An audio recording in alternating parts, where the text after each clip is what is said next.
Joining us now is Behnam Ben Taleblu, Senior Director of the Iran Program at FDD, the Foundation for Defense and Democracy. Behnam, thank you so much for being here. Great to be with you, Rafaela. Thank you. Behnam, for weeks you've been arguing for U.S. involvement in a large way, larger defanging that can enable regime change. From your perspective, why has that path been so critical to argue for?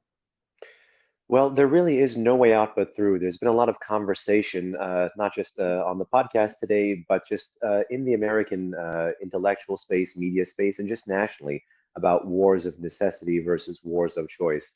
The American public, the American political elite, the American academic class needs to take this point to heart. There has been a war of choice launched against the United States of America and its interests by the government of the Islamic Republic of Iran 47 years ago. That war has been slow, it has ebbs, it has flows.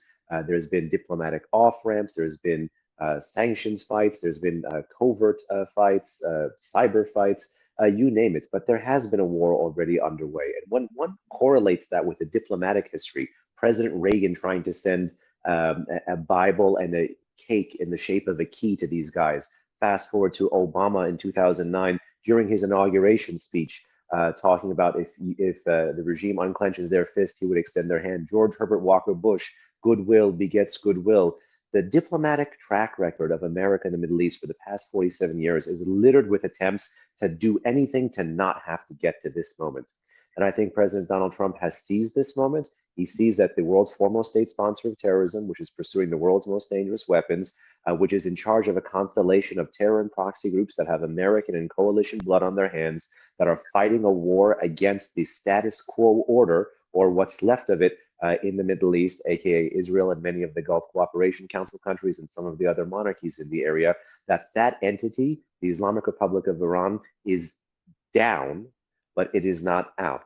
So there is a question right now in terms of the strategy that the president and the Israelis have brought to bear against this regime, which is, are they looking to merely defang or potentially pave the pathway for a change in Iran with the protest movement? Because lest we forget, the forcing function for this crisis, as much as of a threat as the nuclear program was, as much as of a threat and rising as the missile program is in Iran, the forcing function of this crisis is the brutality that we saw from the state against the street in the month of January. Within a 3.5-week period, there was a 20-day internet blackout, and anywhere from 36 to 43,000 Iranians were killed under the cover of darkness. And that is the forcing function that I think really made acute for America, for Israel, for the region, for the world, that this is a regime that treats its own people as such. What do you think it would do to you? So I see the pathway littered with so much attempts by Washington to not have to entertain that defanging or potentially decapitation operation that we see underway now, but nonetheless is underway. How likely is it that we get a totally different government versus just someone else within the regime or in the establishment assuming power? Sort of something more similar to what we saw in Venezuela. I would say working towards the Venezuela option should not be the goal of the United States of America. It really is go big or go home. And I actually, fortuitously, in the right time, got to publish that in an essay for Foreign Affairs on Friday morning.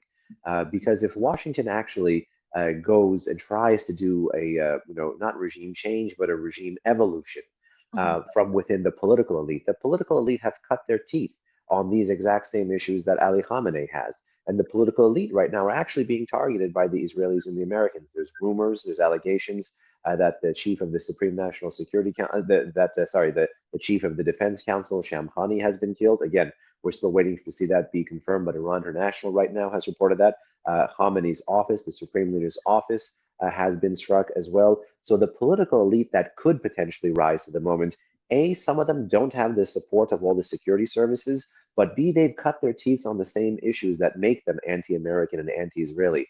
And that's why it's imperative, if Washington and if Jerusalem are looking for a political win to nest the potential military win into, the only place they will find that political win is in the streets in Iran. Now, I understand the logic that was mentioned by previous guests on the podcast about potentially you could get to a scenario where you get a slightly less anti-American military dictatorship, and that paves the way. But that assumes that the security establishment is pro-American. And many in the cases of military dictatorships, that people have looked at from the get-go, whether you're looking at South Korea, Taiwan, Turkey, Pakistan, Egypt, there is already some kind of an organic touch point between the US armed forces, and that country's armed forces. That simply does not exist in Iran today. So the only political win will come if you support the street against the state following this bombardment. The IRGC is obviously very powerful. They're politically connected, financially empowered, not to give up power. Trump is asking the IRGC and the regime to surrender. There's been talk of the desire for mass defections. What would it take for that to actually happen? And do you think that's even a possibility? It is a possibility. Remains to be seen how plausible it is in the short term. So much depends on right now the nature of the campaign. You're not likely going to get mass defections from units in Tehran if the bulk of the targeting right now is going to be the missile production, the missile procurement, the missile proliferation, the missile bases, the missile launchers. That those things don't really add up. Similarly, you're not going to be able to drive or pave the pathway for protesters in anywhere from Mashhad to Tabriz if hypothetically you're targeting missile bases in Yazd or Khorramabad or these kinds of places. There has to be a separate political logic that has gutting the command and control after defanging the regime of its long-range strike capabilities, guts the command and control, makes it harder for what's left of the regime's national security decision-making brain trust to be able to communicate. And once you kind of tear that apart, it's about drilling down to level 1, 2, 3, 4 to get at least to mid to lower level commanders to incentivize exactly that sentiment that you mentioned, Rafaela, which is that sentiment, that desire for self-preservation, that desire for opportunism, which really exists at the local levels of many of these units. And that's why the conceptualization of the kind of military work that the Israelis and the Americans are going to have to do here, the conceptualization is not operation. The conceptualization is going to have to be campaign, to think about this as a way to gut and change the risk-reward ratio of these forces, while potentially, once the heavier bombing stops, creating the opportunities for the Iranian people to get back onto the streets. Do you worry that Iranian people won't go to the street for one of two reasons? Either they're worried about being caught up in a US strike, people might be scared, or two, that the US strikes actually unite the country against the regime. The regime goes on state TV and says, look, the West is targeting us, they'll have a spin, whatever it is, and that will incentivize people to have an anti-Western sentiment and then not go to the street. What do you make of those two concerns? Let me begin with the first one. The first one, that is a through line in any military operation, the fear of civilian casualties. And again, one really, the heart goes out to the Iranian people. And just to explain their plight for the public for a second, because the Iranian people are one of the most nationalistic population in the region, if not the world. But there is a reason why their eyes have been trained on the skies for 2 months now. There is a reason why on social media and wherever else they can get out there have been calling for help. They've been calling for intervention because they've quite literally tried everything else. They literally were in Tehran January 8, January 9 with at least 1.5 million people on the streets. People have tried peaceful, non-violent ways to coerce, to get this regime to change, to get this regime to evolve.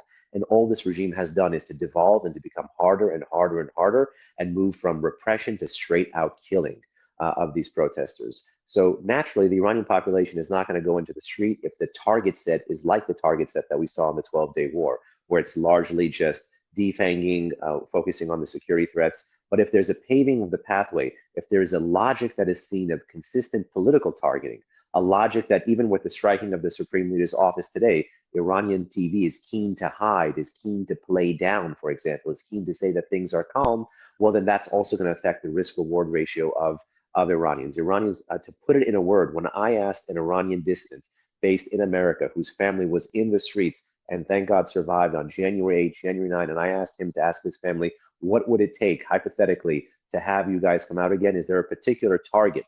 What would motivate you? Tell me. He used one word in Persian, which is asholash. It translates to mincemeat. He needs to see, as a protester and someone who's come from a dissident family, that the regime's security forces have been made mincemeat. Otherwise, you were simply asking for a suicide operation by the Iranian population. And simply, that is not where they are today. Now, to the second question about the potential for a rally, we saw briefly at the end of the 12-day war, not nationalism, not patriotism, but just the love of country, not love of regime, move some Iranians towards actually saying, hey, let's find a way if we can turn off the fire here. But the regime was keen to play that love of country and frame that as love of regime and actually use that in its messaging to try to touch nationalism when for the past 4 decades it had rejected nationalism and it had actually made nationalism an opponent to the governing worldview and ideology and, dare I say, theology of the state, which is Islamism, which is Khomeinism. And fortunately, fortunately, we have right now in Iranian society the ability to dissect and diagnose this, to know when they're being played, and more importantly, a coherent ideology that opposes the state. So nationalism is actually the force that opposes the state. I don't think, for one, if the targeting continues, that the regime will have much to graft onto. But again, so much depends on the nature of the targeting. God forbid if there's civilian casualties, the way the Islamic Republic is responding in the region, how other regional reactors may kinetically respond, as well as, of course, will the targeting mission from defanging move to decapitation, move to paving the pathway? Iranians will need to see that change. And if they see that change, it's likely that they'll act on the graffiti that we saw from about 2 years ago on the streets of Iran, which was Israel, the first strike is yours, the last strike is ours. Last time we spoke on live stream, hundreds of thousands of people were taking to the streets, and primarily their call was for like an economic lifeline because the conditions had gotten so bad. The response was extremely brutal. We spoke about, I mean, the numbers have been quoted 30, 40,000 people killed by the regime.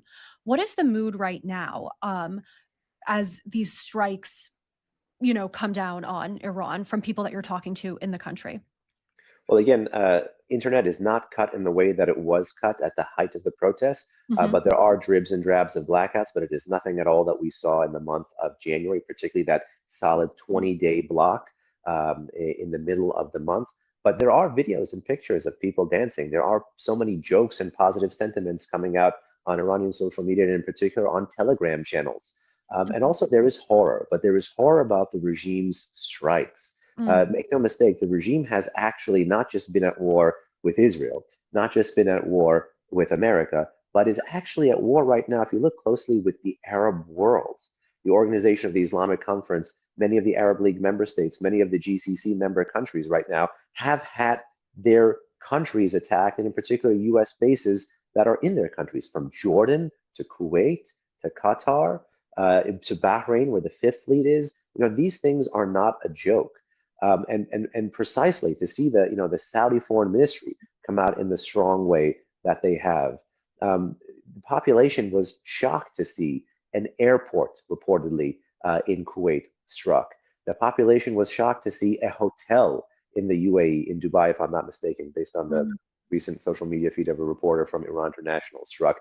They are seeing the brutality that the regime has wrought on them being wrought on civilian targets just in their near abroad.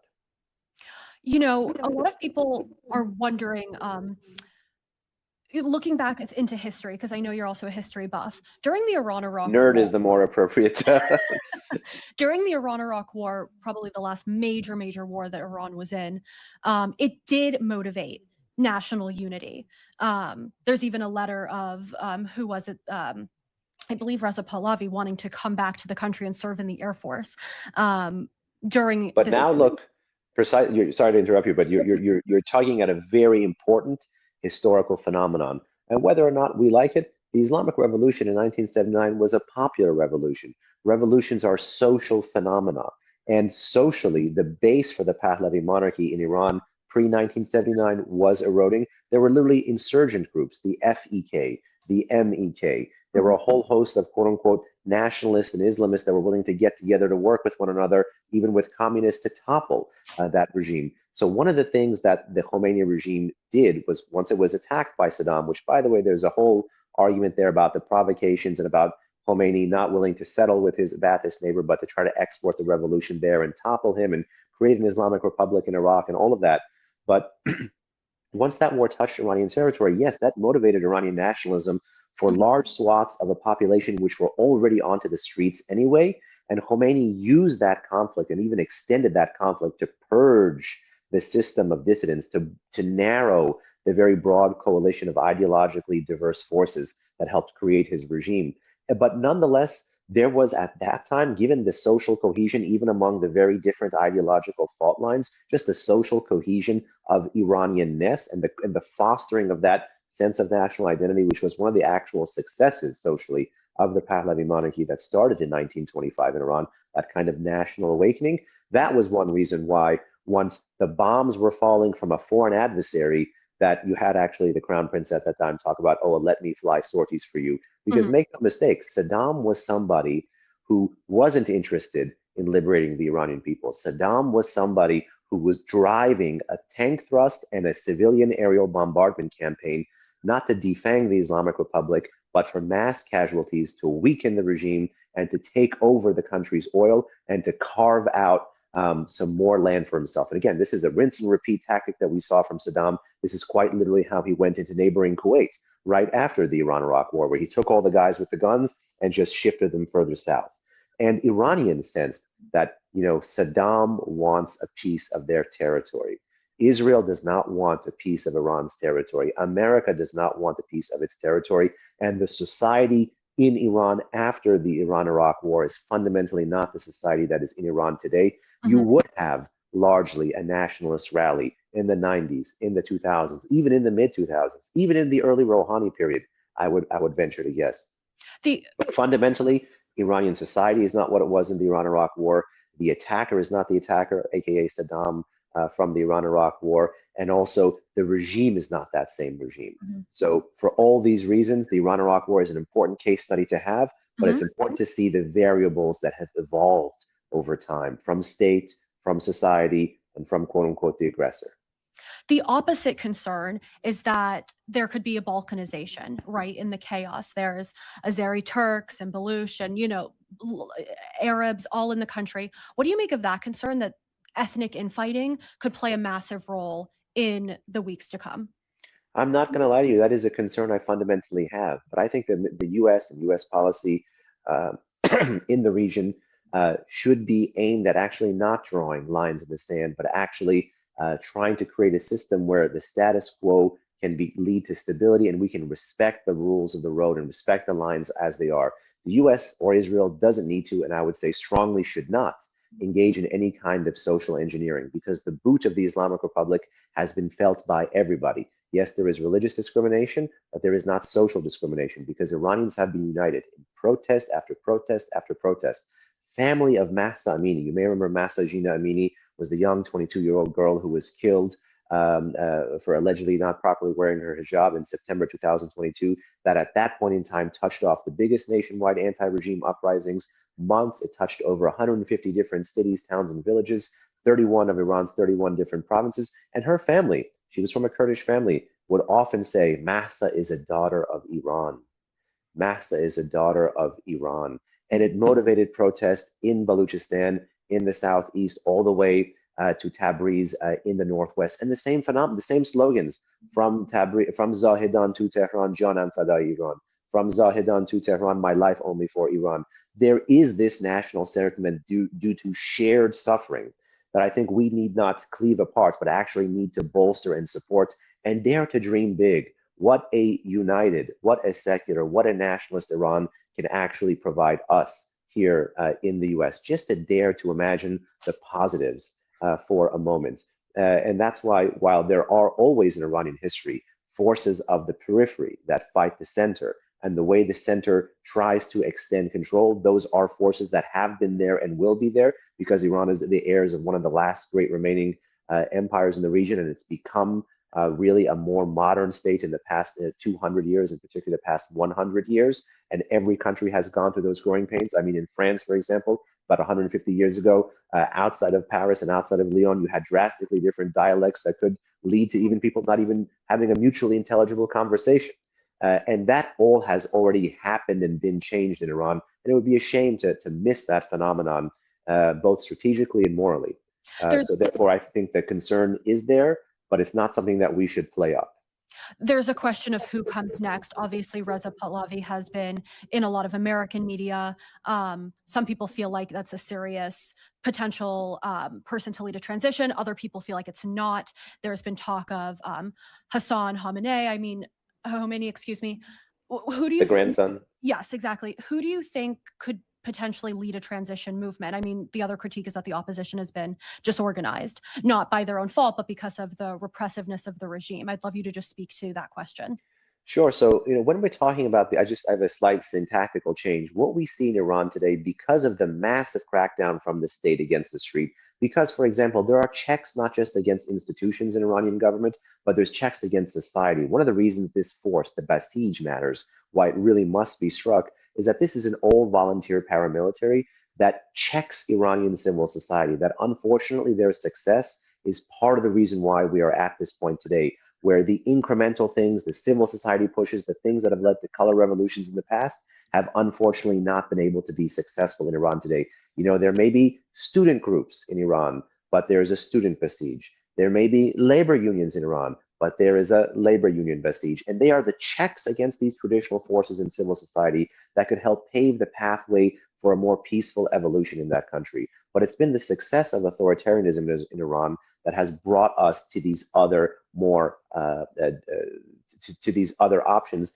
that unfortunately do entail, as we see right now, something kinetic to gut the security state to pave the pathway for something else. And even in a regime as the Shah's government's pre-1979, which if you compare, is not even comparable to the Islamic Republic or even to some of the other autocracies like Saddam and Libya and both Assad's, for example. But even if one was to dare to say, okay, just Middle Eastern political systems writ large, that guy was St. Francis of Assisi on steroids, who was willing to actually lead rather than crack down. And when we take that logic and transpose that now, it's not that his son is just has this boost because of nostalgia or memorabilia. The youth actually see him as someone who can potentially pave the pathway to a different Iran precisely because he's tapped into that one ideology that in the shifting society in Iran has allowed people to voice their criticism, and that is nationalism against Islamism. He's been able to draw a sharp contrast. And as the debate has moved away from what can civil society do to what can mass protests do to what kind of foreign potential support can those mass protests receive, he has become increasingly popular.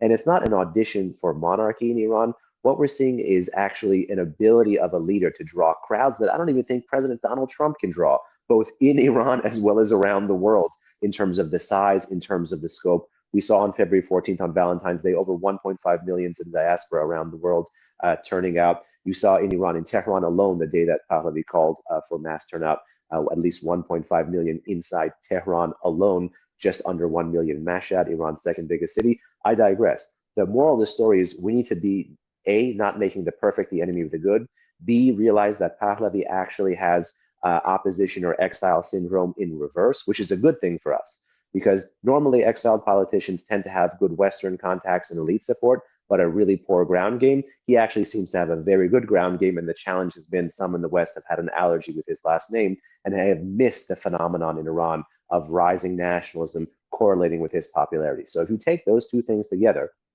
and then you merge the platform, which is a platform that fundamentally can be in concert with US and Israeli interests in the region, you have, in my view, the best short to medium term vehicle to get to a post-Islamic Republic in Iran. And then from there, the Iranian people decide.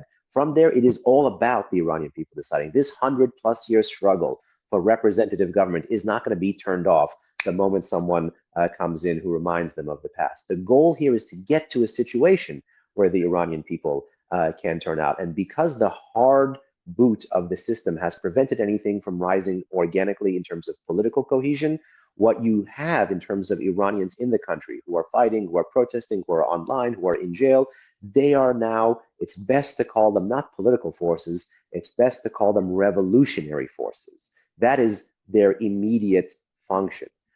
Opposition, political opposition cannot emerge in that society. So it is about what they do to try to change the system, to push back against it. And then from there, it's about getting to a post-Islamic Republic future. And rather, because you mentioned Khomeini's grandson, rather than try to foster elite defections from the political class, that which has to be shattered is the security forces so that you can get security force defection. Remember, February 11, 1979 in Iran is called Islamic Revolution Victory Day, not because Khomeini did something special that day. In fact, he returned to Iran 10 days before on February 1st. The Shah left Iran on January 16th. The reason February 11 was called Islamic Revolution Victory Day is That's the day the armed forces declared neutrality. So if Washington, if Jerusalem, if the Iranian opposition is thinking creatively here, what they're going to have to do is, once they see the armed forces begin to get hit, and it is going to take time, because in the short term, in any conflict, that adds to cohesion rather than lack of cohesion. What they need to do is to tug at the heartstrings and at the head of these forces, particularly mid-level and below, and get them to flip. And once they flip, they can bring their guns with them, and that can be a social equalizer for the opposition and for the revolutionaries who are in Iran today themselves.